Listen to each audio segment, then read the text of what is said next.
History will remember him as Tuva number 2. But today, he is the top Turk in space. Tuva Atasever was speechless as he took the stage after his flight aboard the Virgin Galactic Unity spacecraft in New Mexico. The 90-minute flight sent Tuva and 3 paying customers blasting into the lower reaches of space and reveling in their brief weightlessness. It's super fun and it's so comforting as well. There's something to it which brings about an immense serenity. There's a innate peacefulness to it.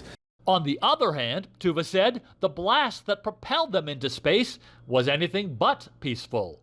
Boy, that power that we were riding on that ship was probably the most impressive aspect of the flight.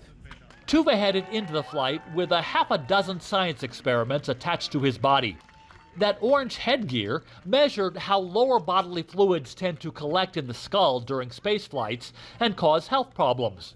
And he got a pre-flight hug from Virgin co-founder Richard Branson. It was Branson's very first space flight in 2021 that kicked off the 7 crewed missions since. It's a beautiful day, and looking forward, I think it's your second Turkish astronaut. Yes. Tuva's family was thrilled too. It was great. It was wonderful.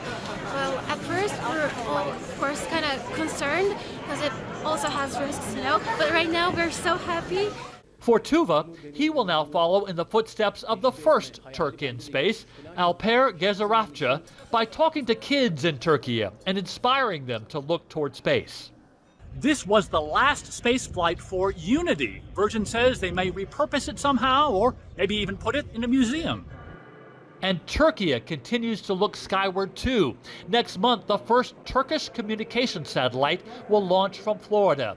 And Türkiye is chasing after a permanent base on the moon by 2026, just as much as the Russians, the Chinese, and the Americans.